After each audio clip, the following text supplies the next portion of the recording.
So we are live. Thank you very much for joining us. We've got some great stuff coming up for you tonight. We're going to come up with some tradecraft tricks that you've probably not seen before, not heard of before. Hopefully not. A few stories from the field, and we're going to tell you how to. Should we tell them how to make an atom bomb? Shall we? Yeah. Well, When it comes to tradecraft tricks, that's you, because you actually exercise the tradecraft. Mine was watching people exercise tradecraft. And so, yeah, it's a whole different so it's two different angles. You're the executor. I was the follower. So it's fun.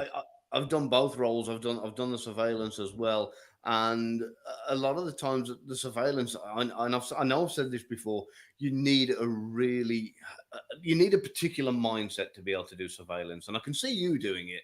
There are certain people out there who I know. I'm not going to relate say who they are or how they're related to me, but I know for a fact they wouldn't have the patience to sit and watch for hours and hours and hours and wait for something to happen. It would drive them crazy. Interesting you say that.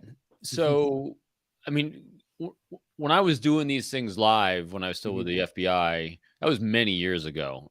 And I'm a calmer person now, much than I was then. And I'm really good at patience now and being present now, but I hated surveillance because very impatient, and also paranoid. I get paranoid about losing the target and trusting the process. And so I would say I was probably always generally too close if I was going to do either a static surveillance, a walking surveillance, or a vehicle surveillance. Yeah.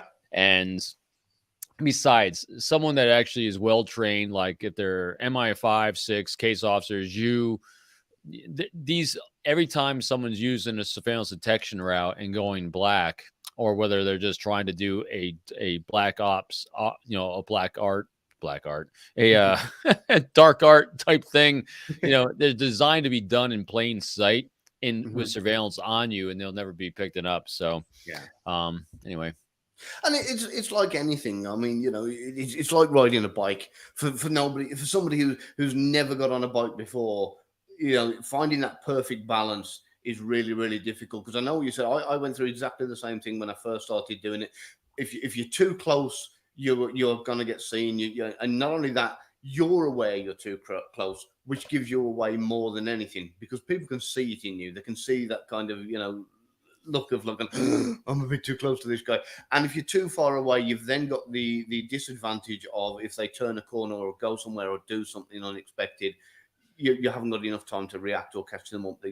I've had it myself on a huge bend, and I had to be close enough so that they were, if you can imagine this massive bend, so that if I stepped back once, they were out of sight and I was out of sight of them, and stepping any closer, I'd be way too close to them. Yeah.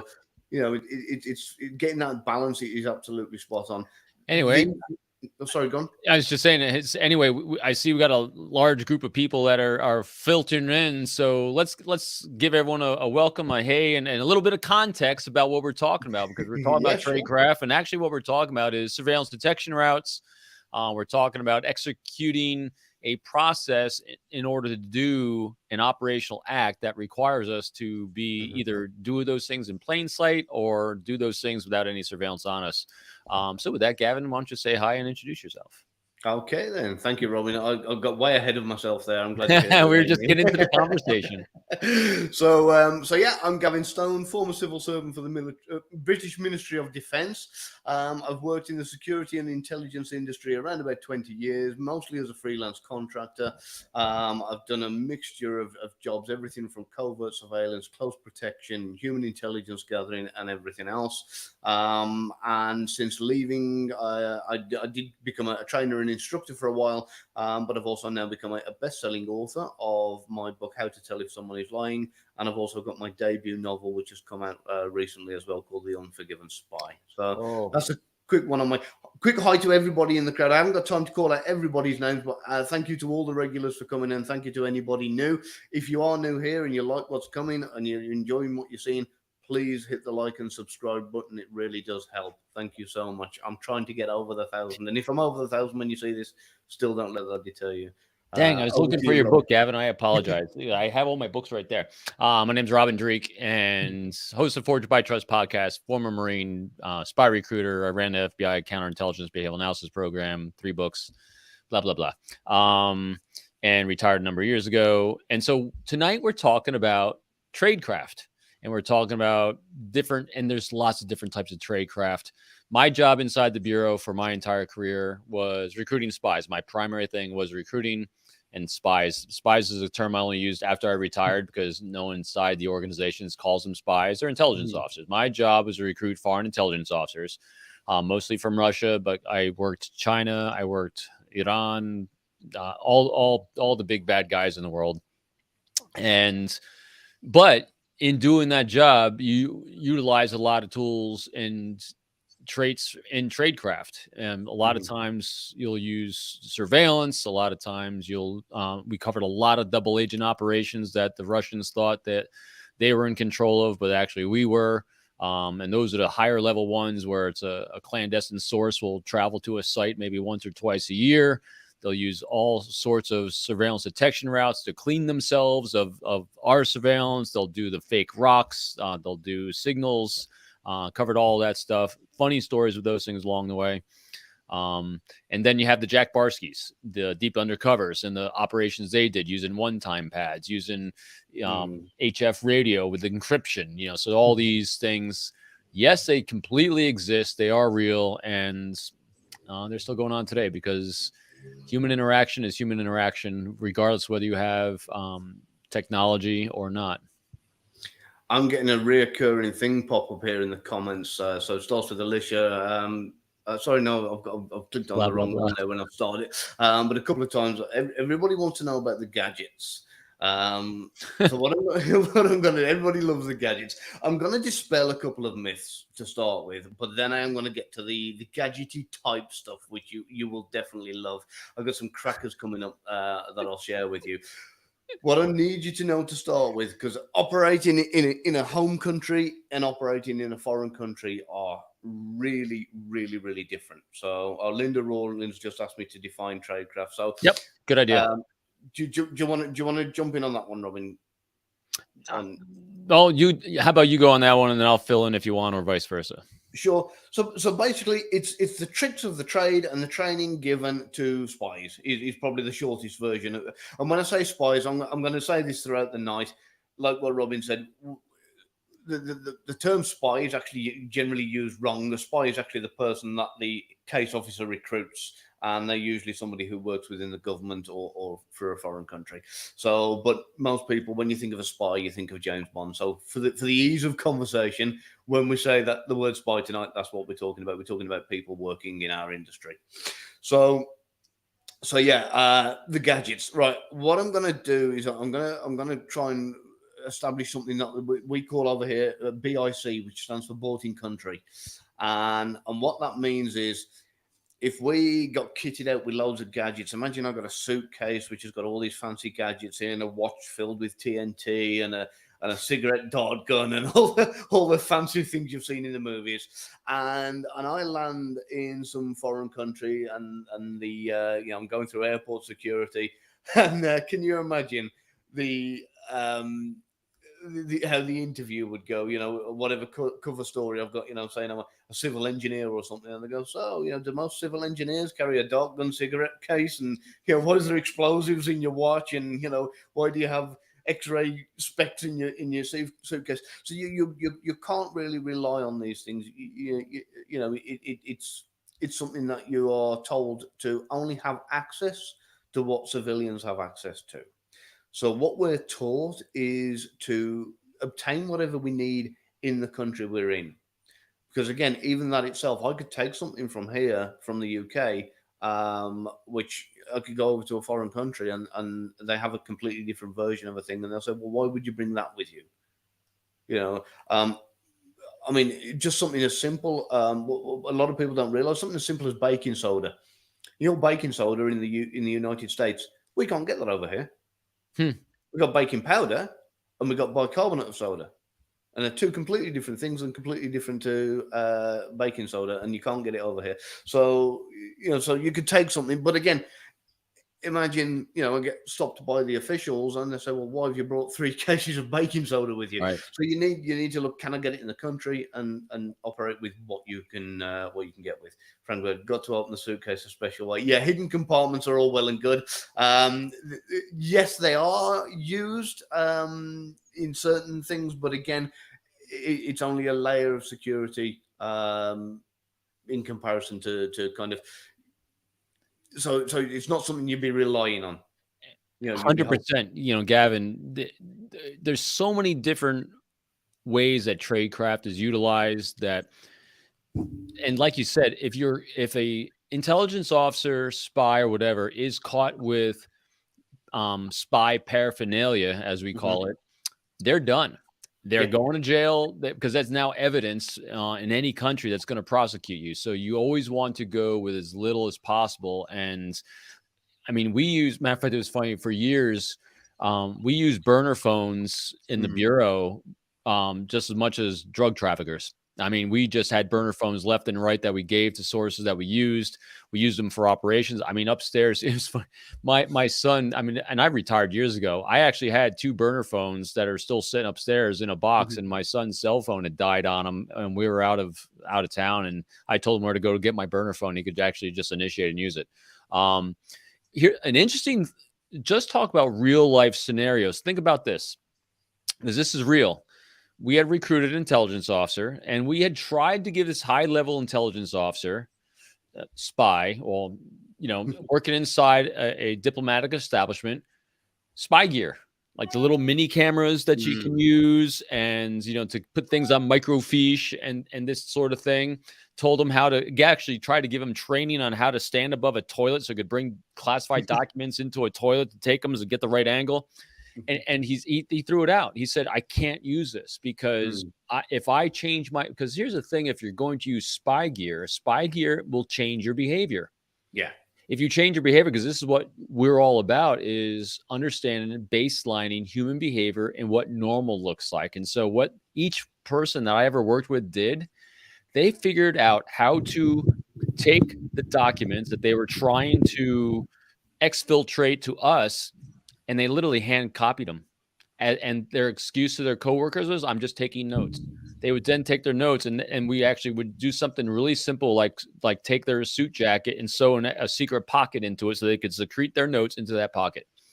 That was as most sophisticated as we got, because every time we tried to use more sophisticated technology, it upped their chances of being caught. So you always want to go now, granted, there are times when you need to do that. If people are going to travel overseas, they may need to maintain contact, but you always try to go with the lowest common denominator as possible for safety. Yeah. And, to back up what you said there, Robin, I mean, it definitely does change your behavior. Here's an interesting fact that a lot of people don't know. Throughout the decades of working within the intelligence community, there are more spies caught changing the batteries on a listening device than what there are actually planting the listening device in the first place.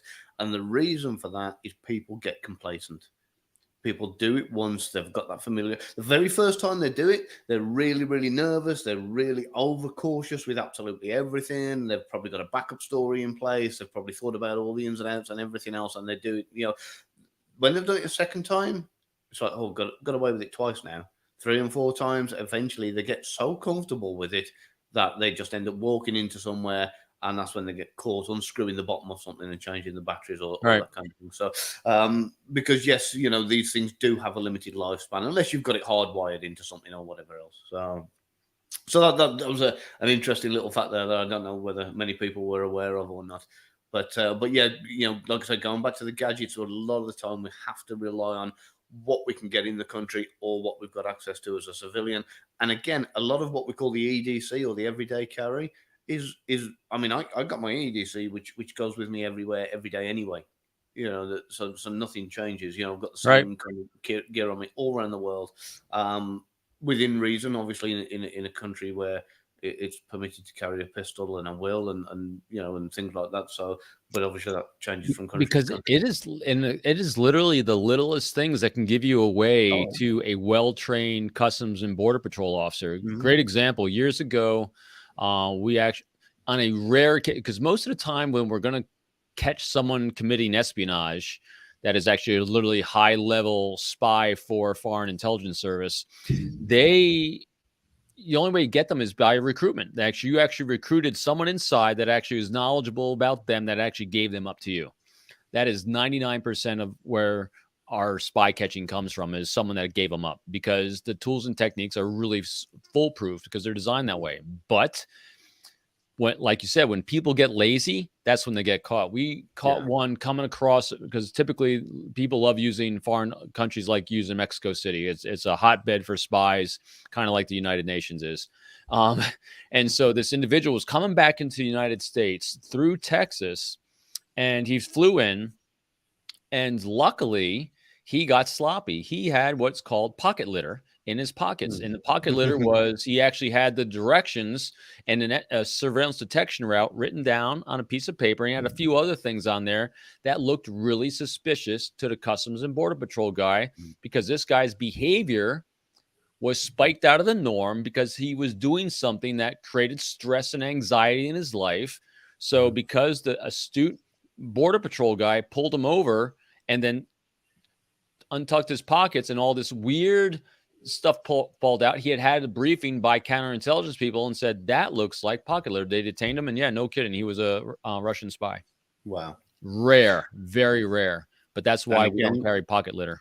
Yeah, that was exactly what I mean. Again, he knows. It was the guy himself who knew he shouldn't have been carrying that stuff, which was obviously altering his body language enough for somebody to look and go, something's not right there. And this is where, I mean, I know you love the word getting the reps in.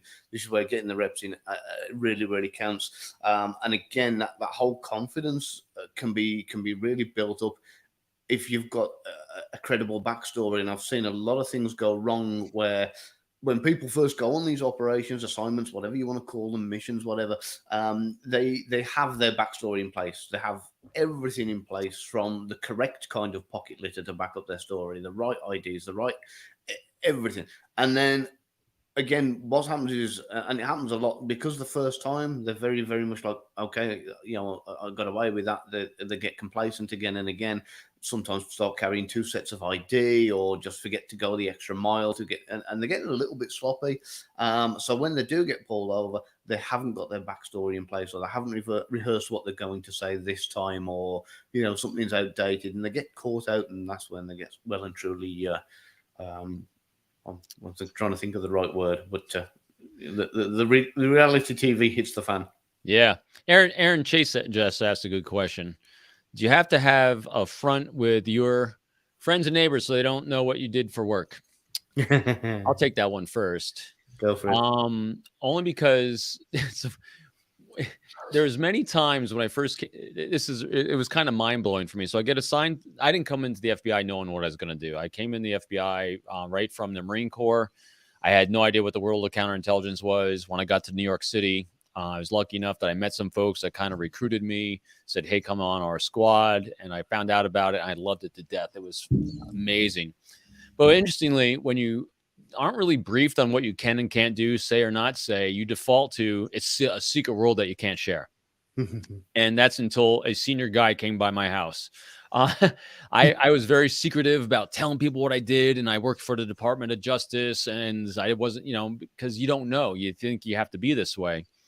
But remember, when you're hiding something, first of all, you look stressed. And so that spikes to begin with.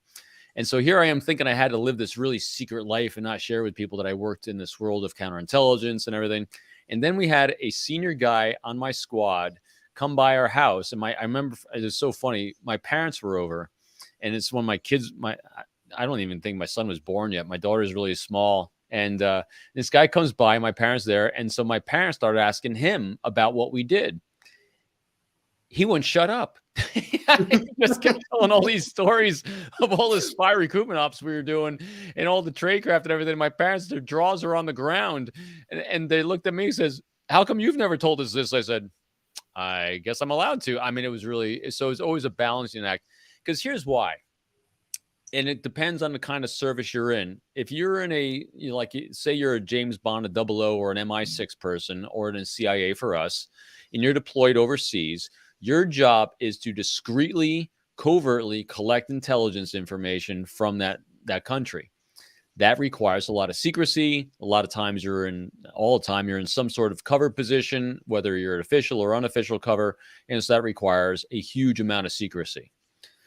On our side, when you're a domestic security service, when your job is to recruit people like that, it's a balancing act. You want to do it so that you're discreet, but at the same time, you've got to be a beacon. Like for myself, the best thing I could do to recruit and neutralize foreign threats against us and our NATO allies was to have people know, hey, that guy, Robin, I want to go talk and work with him. I trust him. I can communicate with him. I know he can solve problems. And so it's always riding that balancing act. So we called it Lighthouse, and Lighthouse is where people know where to go. And so you didn't broadcast it, but I didn't hide it. Yeah. I on the other hand was very because of the nature of the work I was doing, and because of the fact that it was a lot of the time I was contracted. Your situation was different. Absolutely. Yeah. So that for me, I mean, a lot of the time I couldn't even tell family what I was doing, So, but that I mean, I'm not going to say who it is, but I remember doing close protection for an A-list celebrity a few years ago who came over from the States to the UK, wanted somebody in the UK and a team there, as well as his own team he was bringing with. So I was one of a three-man team, and we were looking after this particular gentleman. Like I said, I'm not going to say his name. And he has a policy, and this is part of the reason why I'm not going to say his name. He has a policy that if you ever tell anybody you've worked for him, you'll never work for him again. Right. Simple as that. And the reason being is he doesn't want anybody to ever know that you've worked for him, because as far as that's going, it's a weak link. You could give the slightest, somebody could come across me and say, well, look, you've done close protection for this particular person. How many kids did he have? What kind of car? Where did he stay? What was his patterns of life? And so they could ask certain things. What doesn't he like? What does he like? They could gain, intelligence from me. And if I think it's an innocent conversation, I could quite easily give it up. So obviously I wouldn't, but but there's also it's interesting too. There's also times when you'll utilize a lot of tradecraft to facilitate a meeting, a personal encounter. Mm-hmm. And this is when the human interactions become this. Just being in Denmark with you, I called it this beautiful mosaic art form, because what you want to present is, because a lot of these operations will span months, if not years. Mm-hmm. To facilitate one interaction. So because I was precluded by law to making an approach of an intelligence officer, and also they're trained, every single intelligence officer around the world is trained to know that if someone makes an initial contact with them, they just automatically assume their intelligence, you'll never have contact again. So you always have to, it's always about manufacturing, putting yourself in their line of sight to be interesting enough without obvious that they want to initiate a conversation and dialogue with you. It is an art form. Yeah. And part of this art form is when it's facilitated just like that when it's revealed, hey, would you like to have a conversation possibly with myself or another colleague about your future and things we might be able to do for you and things that we're interested in you might be able to do for us. When all of a sudden their eyes pop open, you're like, oh, you're with special services or intelligence. And it comes completely out of the blue. And then, you're talking to the artist when they have this aha moment, they're like, oh, that was good. Because now you just demonstrated an extremely high level of competence that you could be so discreet and you could be so good that you knew exactly where they were. You knew exactly what they wanted. You knew exactly how to place yourself in their life in a discreet, subtle way that allowed them to do the most important thing that we say all the time in all our episodes that we talk about is, how do you make them feel safe with saying yes? And that's where the art form is. And that takes tradecraft. Yeah, I may share a little story about this later. Do. I'll give you all a teaser, but it's all about a very like what we've referred to in the past as a smile campaign, Hmm? and where it all led to. You tell With me yours, and I'll tell you mine. There you go. yeah, shall we do it? Let's have a little look. See, so people in the chat, if you want to hear a funny story about a Russian chief of station here in the UK, then hit yes. And if you want to hear a little bit more about the let's say some of the covert surveillance stuff, then put covert, and we'll see what the chat says. In the meantime, what can I give you? What can I give you in Oh, the and how meantime? about this? While they're deciding, why don't you tell everyone what a smile campaign is? Okay, so yeah, really briefly. So the best way to put it, like when you turn around and said you can't approach them, because these guys have been trained that if somebody does approach them, assume it's an intelligence officer and and walk away kind of thing. So what you've got to do is you've got to build up familiarity. You've got to be in the same places, or if they pass a particular area, be in that same place each day until they get comfortable with recognizing you as a feature or a fixture of a particular place or a particular. So and then over time, eventually, they not only subconsciously but then eventually consciously recognize this is the guy who's out on this corner when I walk past, or whatever the case may be. Bit by bit, you might smile, you might acknowledge them, you might give them a nod, and eventually that relationship, it's like it's almost like a non-verbal relationship grows until one day one or the Because, other feels because comfortable what are enough you to doing? What are you making them feel? safe. There you go. So we got a bit of a mix here. We got a bit of a covert and a yeah, thanks, and right, okay. We'll leave. So we'll start with covert then, and then we'll go to the smile, because the smile campaigns are a simple way in which you can execute a plan without ever saying who you are.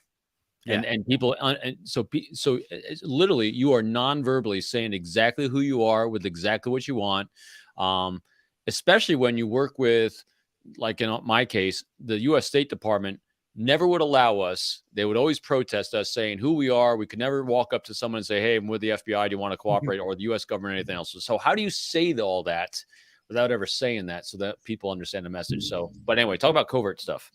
Okay, so I tell you a little something that when I go to foreign countries, I've got this thing that I tend to do. Just on the off chance that there's a warning where I love it, yes, Brian, well spotted. Yep, Just on the off chance that relationship they're accelerators.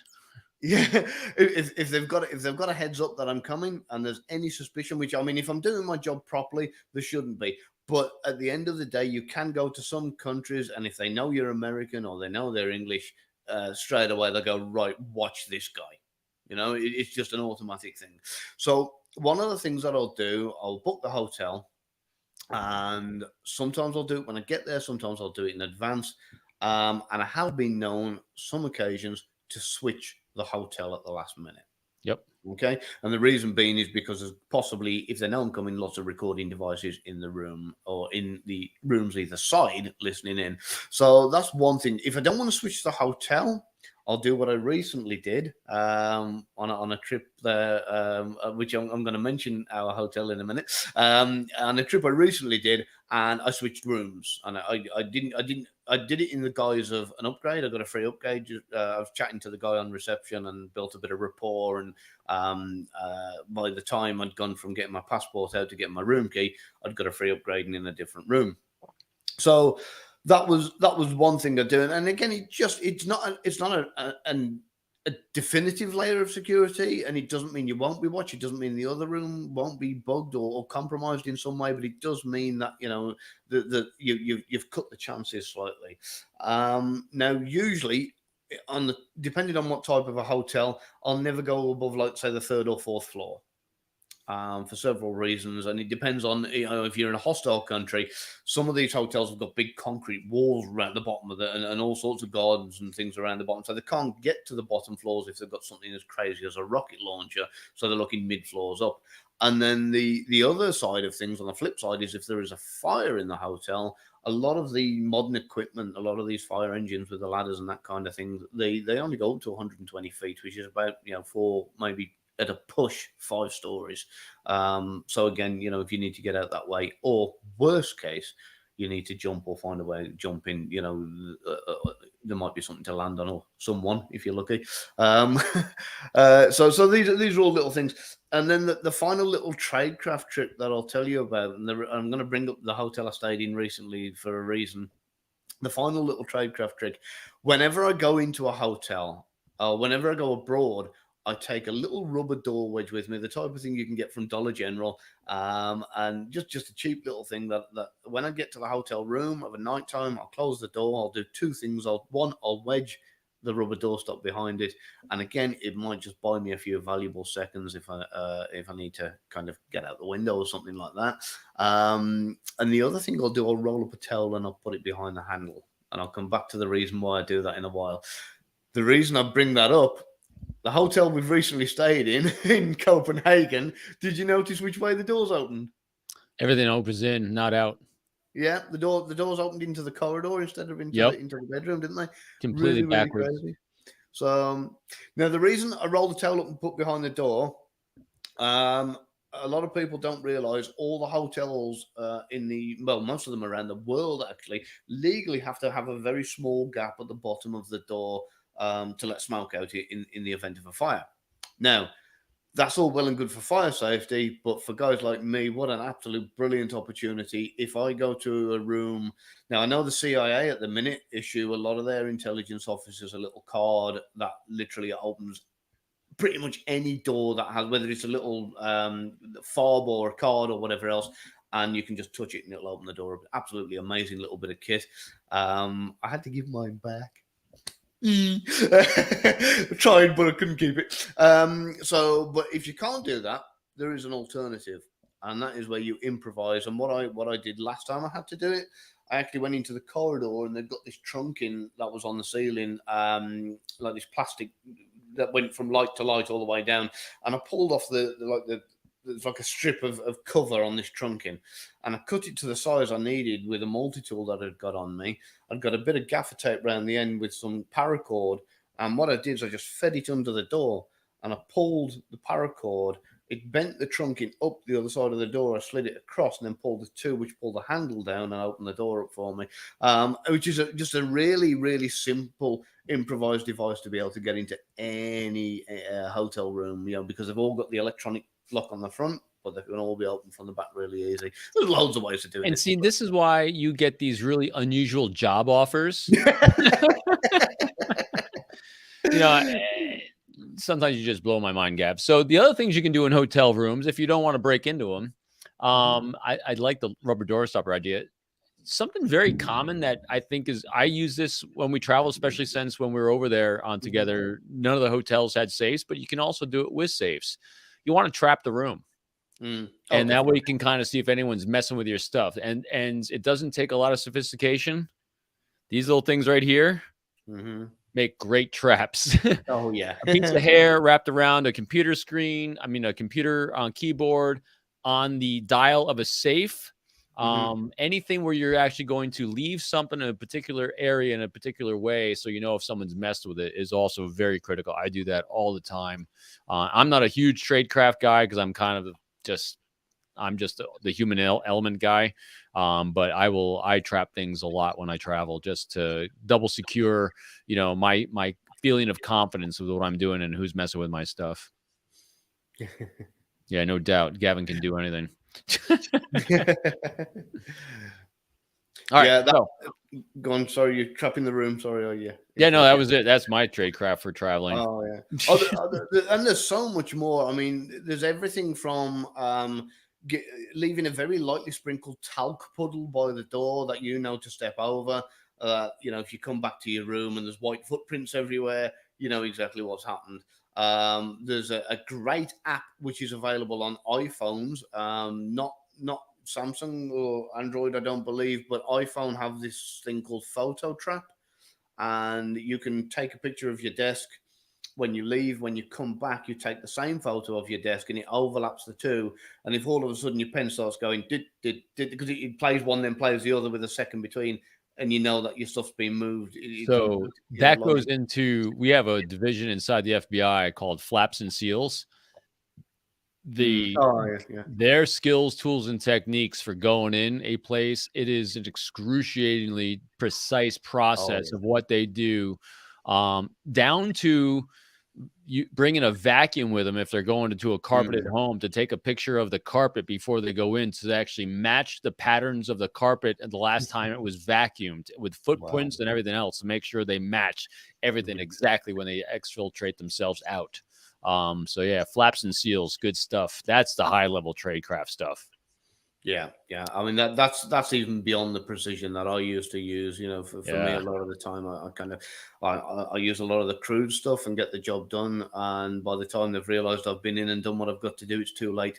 The damage is done. But most of the time, I can generally leave no trace behind or no reasonable trace.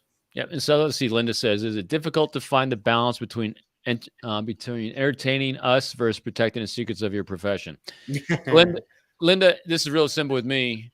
Those 3 books behind me, everything went through pre-publication review, and I tell everything in those books that I did. So I always look at it like that. If I published it, that means I can talk about it. And besides, all the stuff that we share, it's all on the internet. Yeah. The only difference is sourcing. You know, it's like instead of reading it in a book or reading it by someone that didn't do it, we did it. So it is what it is. It's not a big deal just because it's written in so many books. And I always look at it as if it's in a book and I can source it to a book as open source, it's fine. Yeah. And of course, I mean, safe houses. Yep. Yeah, we'll cover that in a bit. I use that a lot. So the way I see it, I'm just going to start that real quickly. The way I see it is I can tell you a few tricks that anybody with just a little bit of gumption could probably figure out for themselves if they stop to take the time to think about it, and thought, what do I do, thinking outside the box, and sat and had a few beers with their mates and threw a few ideas about, could probably come up with themselves.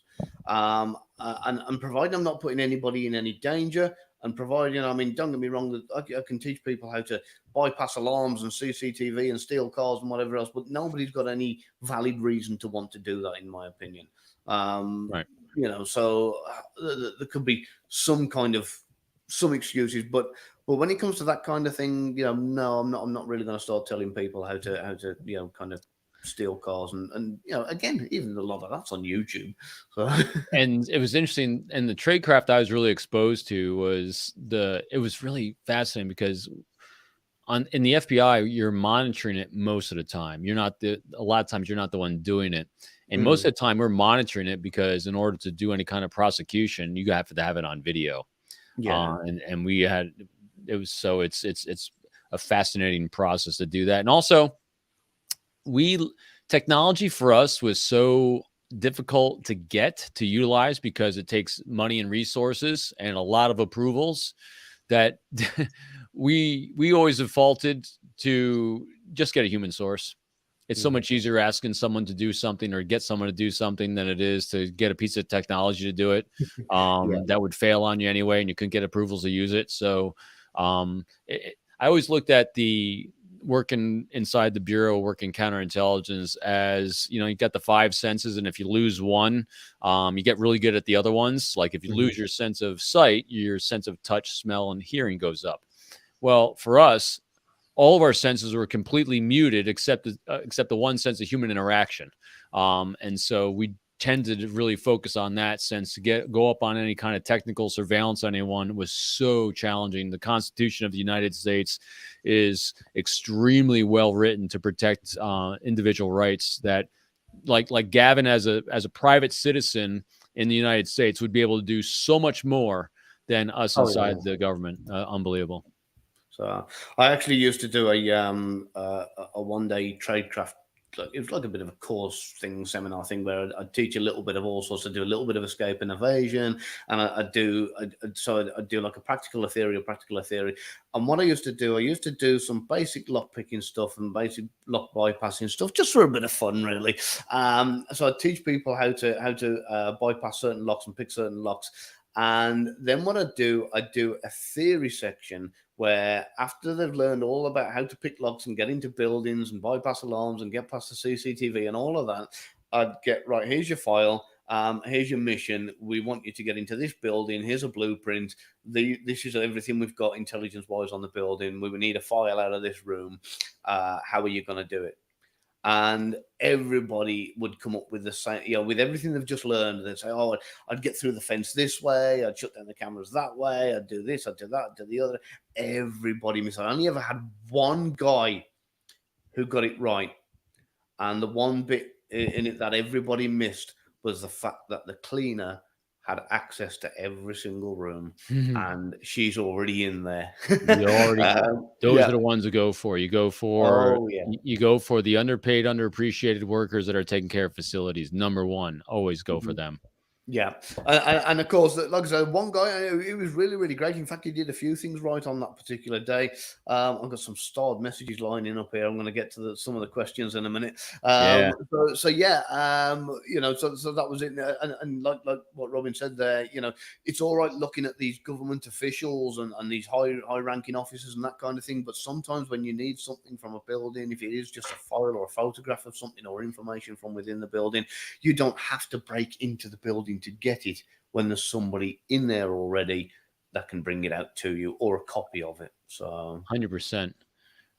I want to answer Lisa's question about, is there a day of the week like Wednesday where yeah, people are a little more vulnerable? I did I like start. this question, Lisa, because I'm going to give you a different answer for different periods of my life. Yes, but that's kind of a generalization. We would do management assessments. Like if you want the boss to give you approval for money, you definitely would hit them after they went for a run in the afternoon if they're exercisers, because the endorphins are going more and they're feeling better. Hitting people on a Friday afternoon as they're going home, they're going to give you a quick answer. So yeah, human behavior in general would follow that pattern. When I was younger and I was doing what I call the parlor tricks of using, really short-term transactional relationship type things to get a bit of information. Yeah, you're going to go for a period of time in a day where people are going to be tired, the guard's down, they just want to go home, things like that. Or as Jack Schaefer calls it in his books, as well as Joe Navarro, door jam confessions. Hit someone like as they think the conversations or the interview's done, as they're walking out the door, you give them, oh, and by the way, one more thing. Blah, that's when it generally comes out. It's called a door jam confession. That's what I would have done back then. What I do now is very different. And that is because I want people to remember me.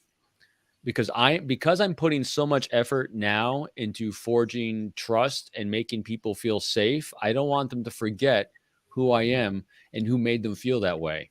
And so I'm going to go for the times now that I think people are going to feel sharpest, that they're going to be on point more, because I want a good interaction so they feel empowered to make good choices that they feel in their life. And that's the difference.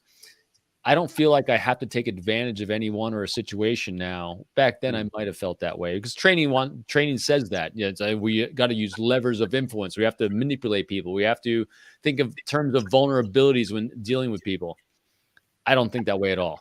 It's that part of life is past. I understand why it works, and now it's all about understanding challenges, priorities, and pain points, and making people feel safe with the choices they're going to make to cooperate and be a partner with you. Huge different mindset. So it's a great question, Alicia, but it depends on where someone is on their path, I think. Yeah. Yeah, I love that. I did actually start that one. That's why I brought it up. What we'll do, I'll get through some of these now real Yeah, great quickly. questions, So we by the way, can, everyone. so we did the bond like gadgets. Right, I'll start with this one. Changing Tradecraft for Bushcraft if you ever have to escape to the countryside. What I will do, I'll give you a really, really neat trick that not a lot of people know. So this is when you're working abroad in a foreign country, and every time you work abroad in a foreign country, you will always, always have an emergency exfil plan and a backup plan and a backup plan and training for if it all goes wrong. Okay, so with that in mind, you're kind of, if all your normal routes out of the country are blocked, that's what you're going to do. So I'm just going to hide that now because it's been there for a while. So, worst case scenario, if they need to send a light aircraft in to get you, and Robin's flown them, so he knows that you can land these things in fields, you can land them on roads. They don't need much land to actually take off and land, do they? You know, especially, I mean, if you've got something like a little Zenith or something, Yeah, if they you can got a take off Piper Cub, yeah, yeah, with a good headwind, about 50 feet will do you. yeah, just a few yards and you're up in the air. So there is a little bit of a trick though. And especially if it's a helicopter coming in, they're going to need to know where to land. So it's going to be down to you, preferably in advance, to source an area, whether it's a field, whether it's an abandoned road, or a road that's very seldom used, or some kind of an area, you know, that you can land a light aircraft. And what you will do, and I'll tell you a little story about this where you can go a level further as well. If you let's imagine there's a helicopter coming in to get you, right? And he's going to want to know where you're going to land. So he's going to need a helipad. Now, you don't want to be using international airports or anything like that because obviously it's going to be an illegal exfiltration. So, and I'm hoping, yeah, this should be okay. Nobody's going to do this, are they? So, what you'll do, you'll go and buy loads and loads and loads of bags of flour. Okay, and you'll get out in the middle of your green grass field, and one by one you'll tell them, and you'll make yourself a great big circle with a great big H in it. And the beauty of this is it's not going to leave any trace, because when that helicopter comes down to pick you up, it's going to blow all that flour away and all the evidence is gone. No trace, picked you up and got the hell out of there. You can do exactly the same with arrows on your road for the aircraft that's coming to pick you up, to know which direction to land and know which direction to take off with. So again, you're creating a runway. And if you have to do it in Russia, I've found that the best way to do it when it's snowing is go and buy yourself some bags of coal, get yourself a shovel, and get yourself a big old sledgehammer and smash and crush the whole lot up and tear the end off, and you can sprinkle it all out like dust. And again, providing you've done a good enough job of crushing it up, it'll all get blown off all over the place. I looked into every single possible way for getting something in country cheap that I could do that for. I went everything from printering to, I mean, you name it, every kind of black powder I could think of. I was thinking, where can I get black powder that is going to disappear and be light enough to get blown away? Whoa, you would be surprised how that is not easy to do. So there's loads of possibilities, but nothing that is like readily available and doesn't raise too many eyebrows if you all of a sudden start ordering 20,000 printer ink cartridges in black. So yeah, whereas coal readily available still to this day in Russia. And get coal. Necessity is the mother of invention. So there you go. Nice little trick. We've got some more coming up for you. Some really, really good bits and pieces. What I'll do, I was a bit greedy with that one. I'll go over to the next question, and I will let Robin answer the next one. Maybe. I know. Right. I don't know if this applies for you. Sure, for my wife, what? So I think that was about working undercover. So what we'll do, and that's a great question. Everyone's different on this. And as a matter of fact, what's really kind of fun is on what day is the third on? This Monday, I will have been married 30 years. Oh, congratulations! Thanks. And one reason that works is there were many, many nights, especially when I was in New York, when I was doing this in New York, I was gone a lot.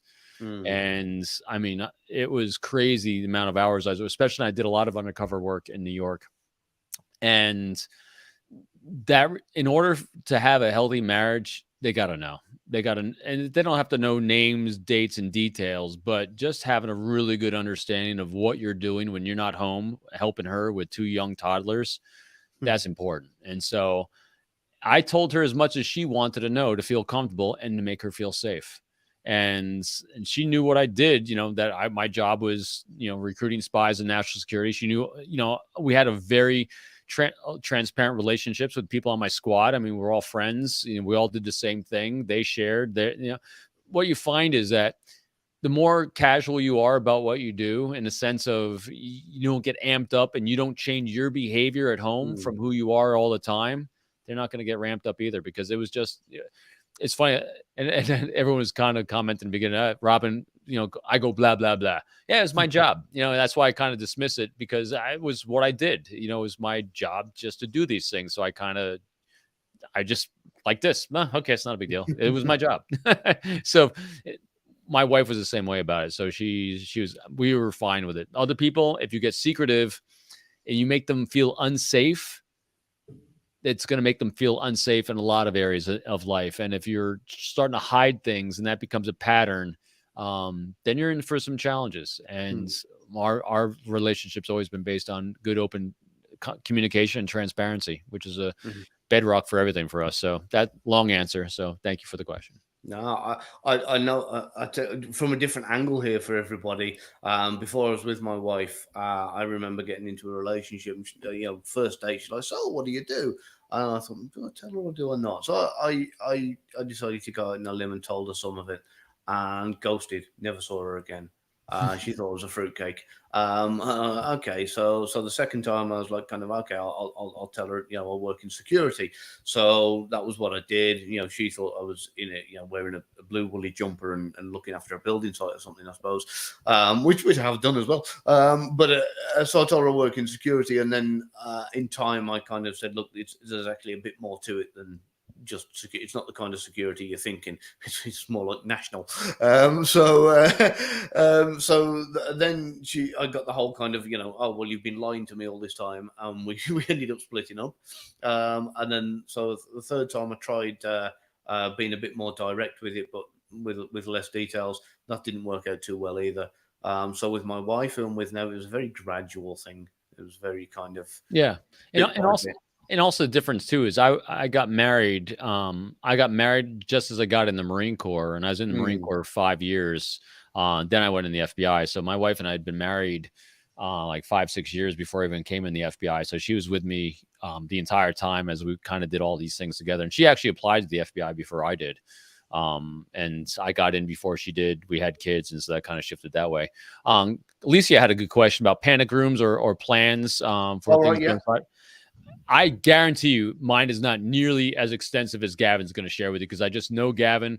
But I do. I mean, we have, matter of fact, when we went overseas, we gave my kids, I have grown kids. My son's 25. He's a Marine Corps officer. My daughter's, my son's 23, Marine Corps officer. My daughter's 25 and a nurse.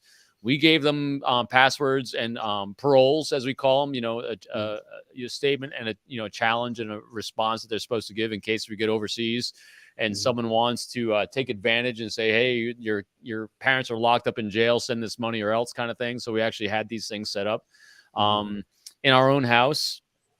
We always have a methodology for, if something goes sideways, where we keep weapons and things like that. And so here's a real life scenario. This was kind of crazy. Working in the world of counterintelligence is pretty safe in a sense of, I wasn't a first responder and doing things like that. But right after 9/11, I was, as many people know, I was in New York City during 9/11. I worked it from 5 blocks away. And right after there were a few copycat things around the country where people were trying to do mass shootings or mass murders or things like that. That's still going on today, unfortunately. I lived about 35 miles north of New York City, and we had a very big mall near us. It's like 4-story mall. It had a movie theater in it. And this was, I think, probably January of 2002, because we didn't have any days off all the rest of 2001. And my wife, myself, and my 2 young kids were at the movie theater. I think we were going to go see Elmo's Great Adventure or something. Oh, I'm so glad those years are done. Anyway, we're at the movie theater. And I always was armed, covertly, concealed carry as FBI. And especially when you go to a mall or public place. And no kidding, we come out of the movie theater and we're in the lobby of the movie theater inside the mall. And it was the middle of summer. Oh, it must have been. So yeah, summer of 2002 is when it was, because it was really, really hot. Anyway, there's this guy there that's wearing a black hoodie and a trench coat, hood's up over his head. And he went into the bathroom when I was there, and he had what looked like a long gun underneath his trench coat inside the bathroom. I just, that same expression, my jaw just dropped, and he walked out as I was walking in. I immediately turned around and I tracked him. I saw him. And the manager of the movie theater is right there tracking him. And I called him. I said, "Hey, we got a problem." And he goes, "Yeah, I'm tracking him. I've already called mall security." I then told my wife and kids, I said, because he headed out to the mall and he went right across and went to a restaurant across. Mhm. I told my wife and kids, to the car now, go.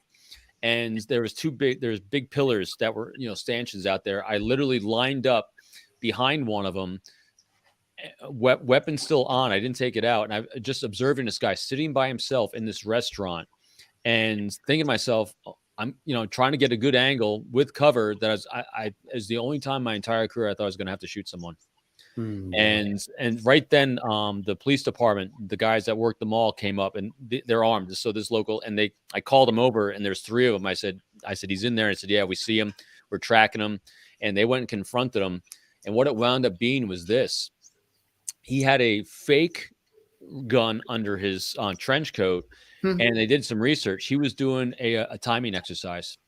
Oh, wow. He was doing a timing run. He was going to actually execute this, and he was trying to see how fast it would be. So we responded to him, noticed him. So when they actually, so we prevented something there. But yeah, it was the scariest thing I ever saw because this was a real thing right after 9/11. Anyway, I digressed on that one, but yeah, that was the only time I saw that kind of stuff. Yeah, no, and again, I'm glad you brought that up because what a lot of people don't realize is that our defenses are being tested all the time. Yep. In our country, in your country, all around the world. It's not just down to an intelligence thing or a military thing. Our terrorists in our country, they do this kind of thing all the time. They often do these. They're not like false attacks, but they are to gain information and intelligence. And sending these guys to prison doesn't help. To go for the softest targets they can find. Because, always think about this, because I do a lot of these coverage of murders and things like that. Shootings, school shootings. Think about this. A lion is never going to go for the alpha in any group they're trying to take out. They're always going to go for the weak, the disenfranchised, the one that's suffering, the elderly, the young. So that's what all predators are going to always go for because they're trying to stay safe themselves, and they're trying. And so that's why the people are doing things like this. And so it's if you make yourself, and I know you're really good at this with your family, if you make yourself a target that no one wants to mess with, no one's going to mess with my house. You know what the best defense of my house is right here where I live? I'm a former Marine. I have a Marine Corps flag on the front of my house. Yeah. No one comes here. Why would you? Because this is out of all the places you can go, this is not the place you want to go. Yeah, I got I had a claymore in the window. So I'm gonna cover this on. I got the wrong one. There we go. I've still got some star that I'm going to come back to, but John Johnson. That's a funny one. I have a funny story for that. You go first, Gav. I was going to say I might say something that might tread on your toes, so because I've got a feeling I might know what you're going to say. So I'll let you answer that one first. Mine's unique only because I told my kids what I did. There was an operation that was going in that same mall later on that we had. I was trying to do do you ever remember, you've seen the videos where people aren't paying attention to who they're talking to and they'll do a screen in front of them and they'll change out like yeah. I actually did that on an operation on a case. So I told you this one, right? Yeah. So there's a case agent that had this intelligence officer he's assigned to, a Russian, and he had met him by chance in the same mall. And because the intelligence officer asking him questions about learning English. And we're like, this is great. That agent got transferred. And so I took over. And so I literally walked up to him at a mall and did that. Well, here's how it started. This is where my son started learning what I did. My son at the time was about 4 or 5 years old. I got a call from our surveillance people that this intelligence officer was on his way to the mall. My wife wasn't home. It's just my son and I. I'm like, Kev, you want to go to work with daddy? And he goes, okay, where are we going? I said, we're going to the mall. And he goes, you work at the mall? I said, yes, just watch. And so we go to the mall, and I got my son with me holding his hand, walking down the surveillance that he's coming down here now. And I literally bumped into this Russian intelligence officer. Hey, Sergey, good to see you again. And he's looking at me. So yeah, last year, you had done, you were studying English, and we sat on that bench outside of Best Buy and helping you with this. He goes, oh yeah. Say, it's my son right here. Hey, Kevin, meet. So yeah, my son learned at age 4 or 5 what I did, even though he had no idea what was going on. Well, I love it. Change blindness. That's it. Yeah, John. Yeah. I'll lit that up there. So what I'm going to do, I'm going to try and fly through these a little bit. Yeah, because we're getting up on time. I know we've been on what an a hour fun chat. already. So yeah, Brian, yes, universal weapon of choice is a 9mm. For me, it is anyway, and for most guys in the IC, for the same reason. It's quite simple. So we usually can't carry any kind of large rifles or anything like that around with us. It's normally only a handgun. And if that's the case, the majority of weapons in the world, pistols in the world are 9mm. Obviously, there's variations, but the 9mm is the most common. So that means if ever I'm in a situation where I'm in some wild shootout somewhere and I have to try and scrounge bullets from whether it be a dead body or a dump or whatever, the chances are the ones I'm going to come across are going to be 9mm. So yes, I have those. That's what we carried. But my number one choice, this, and my backup. Steel pen. Yeah. They're very good. Yeah, very, very much. We'll come back to that one in a minute. Right. I'm not going to tell you how, but yes, really, really, really easy. In fact, most locks in the world are actually really, really easy when you understand locks. I'll give you a nice little one here because I don't think many people are going to use this. So if you want to get into a combination safe in less than 5 minutes, there is a really, really easy method. You need one tool, and it's really, really simple, and anybody can get a hold of it. It's the technique you've got to know. So what you do is you get your combination safe and you turn it upside down. You put a Black & Decker or whatever make, agitation sander on the top. You gaffer tape it in place. You plug it in. You turn it on. Now, if you know anything about safes, what they've got these discs inside, and all of them have to line up, and all of them have got like a it's not a circular hole. It's like a particular hole. And when they all line up, the lock is then free to open. So I'm going to try and draw. I know exactly what you're saying. Yeah, wow, hopefully people get the gist. So they've got like a groove that's cut out of each of the discs, and all these discs have to line up. Now the thing is, obviously the lightest part of the disc is where the groove is, and the heaviest part is the opposite side. So whereas all the whatsits have to line up at the top, that's why you turn the safe upside down. When the agitator's on it, the heaviest part will then naturally go to the bottom, which is now the top because the safe's upside down. The agitator the vibrations from it will cause that to happen. Then eventually all the heaviest parts will line up, or the lightest parts, which are now at the top, even though they're at the bottom because the safe's upside down, and the door, clink, will open, and in you go. Less than 5 minutes. At the very most 10, but usually 5-6 minutes, you're in. So once again, blowing my mind, Gav. that's actually that's how you get into a safe. But I'm not going to tell you how to get through the button code door locks unless you come on my course, because I'm looking like I'm learning about safes. Absolutely, Brian, I don't do this stuff, man. One sec. We've been asked a lot about safe houses. Alicia said it. Everyone's been saying it. Yeah, sure. Let's go. So, real quick, Alicia, safe house is something you use to debrief sources, especially high-level sources. In our case, we would, when someone is, it's funny because I always say, you don't recruit anyone. It's actually, you provide an opportunity for them to do what they wanted to do for a long time. And if they've wanted to come to our side for a long time, they've created gaps in their life in which to fill with you when that time happens. And so in our cases, we'd create a safe house, and usually they're rented apartment, rented house, something like that, somewhere in the line of traffic, their natural flow and pattern, but also out of the way so they could actually get in, get out without being observed from anyone. Generally, we'd have it so that a garage door would come up and close really quickly on them as they're on their route to go shopping, on their regular shopping route.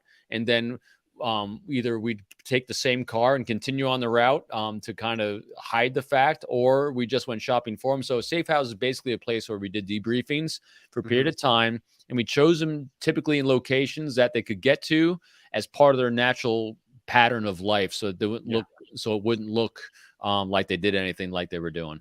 Exactly, yeah. That's the most important thing. You can't have people driving off into the countryside for the day.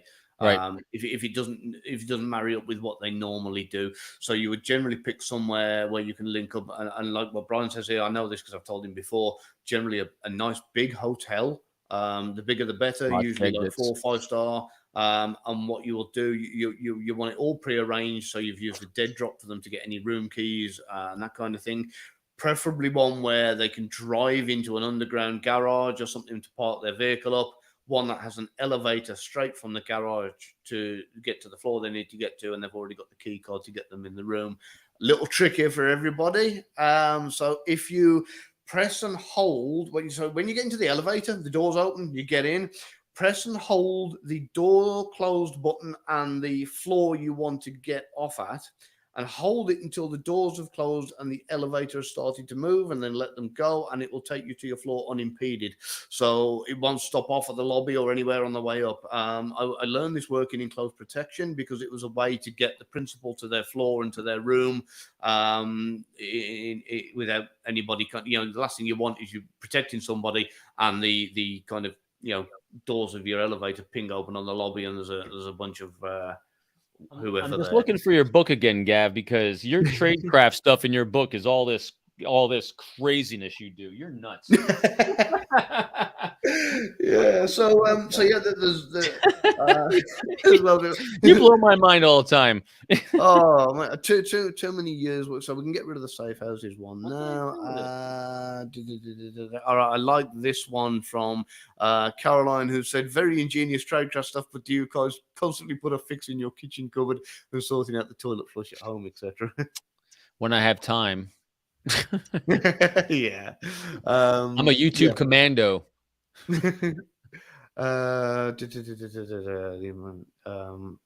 Motivational interviewing. I've got to be really careful because we are over our hour. Yeah. I'll go to this one really quickly. What about making printing fake documents? Do you make them yourself in country? Right. I don't know if you've had much experience with this, Robin. I have. You go for it first, and then I'll... Your experience is probably going to be different because you were contracted. Ours were real. Mm-hmm. I had driver's licenses, I had a passport, I had a social security number, and ours were all real and issued from the government. The challenge is, though, you had to get a lot of approvals to get what's called an age social security number, because if you just had a brand new one issued, someone can look that up and say it's just issued, and so you're screwed. Exactly. Getting a credit history took time as well. So for us to get undercover backstopping with fake documents or undercover documents, because nothing was fake, it was all real, you actually had to spend time developing those, or you had to pay extra money to have a credit history already put onto them. So it was a long, lengthy process to make sure you had credible things. But you also then you had pocket litter. So here's an interesting thing I found when I first got my first set of undercover ID driver's license. This is when Blockbuster was still a video store. We had Blockbuster cards. You had all these things in there, and I had here's something really fun. I'll show you. This right here, I save everything. This right here is the wallet I use for my undercover ID. Real wallet. I've kept it all these years as kind of a memento, as I bought it. I spend so much time and so much pride in all these different IDs and everything. And you know what? How many times in life do you go around asking someone to see their IDs, to see their pocket, to see their driver's license? No one asks for that crap. What a waste. If they did, and if the one time I was asked, you know what I did? The response I had: "How rude are you? Who the hell asked for that? I'm not showing you that. Show me yours." So it's really you just taking control. So I had it, never used it. Yeah. The only thing I will say to people if they are going to foreign countries, or something I tend to do a lot, is I will have what I call a decoy wallet. And that might have just some general crap in it. And that's just purely for the chance that somebody might try and mug me, in which case I'll throw it on the floor or give it them. Yep, just traveled through that one. There you go. So yeah, and again, it all depends on when and where you're going, and like I say, if you are going to a foreign country, then you're going to use. So there's so many different ways this can be done. If you're working officially, you will have a diplomatic passport. If you're going in under official cover, if I you got go one in of those too. non-official cover, is he going to show you the I'm diplomatic trying to passport? think if I still have my official passport. Hey, so that'll depend on, and if you're going in under alias. Now, if you're going for the government, the government will issue you your ID, but it's down to you to set up your legend and sort out your backstory. If you're a contractor, you might have to look at alternative means. So without giving away too much information, just to give you a rough idea, you might want to look for somebody who's around about the same age, roughly the same description, who's maybe gone to live abroad or something along those lines. So you know that they've got a history that, and if you look pretty similar, same hair color, eye color, and blah, blah, blah, especially if there's only old photos, you can kind of utilize their ID. So that's where I'm going to go and leave that one at that. There are other methods, but that's one. And that's why with all these things, especially with technology and all the stuff that people can verify and check online, the best defense you always have always comes back to this. If you make people feel safe, they're not going to want to check up on you. Have it as a backup and have it because you'll need it. But when you're undercover trained, one of the first thing it tells you is you only have so much information that you can disclose that's in your bucket. Once it's out, you'll never have it back again. So be very covetous of what you put out and how often you put it out. Very slow to reveal anything. I just said, no, screw you. You can't have that. How rude are you? Get away from me. And of course, to kind of reinforce what Robin just said there, these should be your backups, not your primaries, right? Your primary is your mouth, is your ability to be able to talk. These are literally props that will help substantiate your story a little bit. That's it, So we'll leave off here with one fun thing. I have a lot of fun things I still have. So this is a fun little case. This little case right here. Inside is a coin and it's actually from the Chinese intelligence services, one of their commemorative coins. And this was given to me by a Chinese intelligence officer when I was doing an undercover operation, and he had no idea it's undercover. This is just a gift he gave me when I actually made friends with him and crashed a Chinese mission to the annual party they had. I kept that. Oh, wow. Beautiful. It was nice of him. Yeah. Right, we are over the hour, which I am very conscious and aware of. I hope you've all enjoyed it. I'm going to leave you a last little something in a minute because we did talk about weapons briefly. That is one of mine that I carry absolutely everywhere with me. I do have several others, and I'm gonna give you all a nice little improvised weapon that everybody can take pretty much anywhere. That and the paracord bracelet. About it. Yeah. I got my. So I mean, again, I'm not going to go into my EDC, but maybe Robin, we could one day do an EDC. That's what you can do. I can't do that. You're good. Remember, I'm following in your trace when it comes to Tradecraft stuff. So this here, I wouldn't go anywhere without. Oh yeah, hands down. So many of these from like Israel, from the Middle East, from like Africa, from all over the place, and these have so many uses, from filters to bandages to weapons to disguises and everything else. There's so many things these can be used for. So this is kind of my parting thing with this. If you've just got a bag of coins and you drop it in that, you've just created yourself a sap. And believe me, that is one hell of a powerful kosh if you need it. I just looking around for all my trinkets here. I'm seeing. You know what? Next time we do this, we're going to have a show and tell. We'll get a few bits. Oh, yeah, yours will way outdo mine. I just think I just showed all mine. I'm done. Yeah, Linda's just put you wearing in many photos, Gavin. Yeah, I know. In fact, if you look at the majority of my photos when I'm abroad, you will see that. Even in the UK, you'll see that kind of usually. Kind of around my neck, something like that. Oh, and that's how I have it. And Aaron said, "Why is a paracord bracelet thing to have? Because you never know when you need something to tie things." Yeah, I mean, paracord is like seriously. Don't ever go anywhere without paracord. Yep. You never know. Yeah, it's like so. Again, if I just go back to my EDC here, I've always got good length of it. So you've got And seven fibers inside the outer core, and you've got the outer core. When this stuff is tripled up, you can tow a car with this stuff. And also, a lot of them, if they're made by really good people, there actually be weapons that are secreted in here, little ones that actually can then be used. So you have it around here, and you can get on planes with these all the time. And pow, pow, pow. Oh yeah, This is the one I travel with.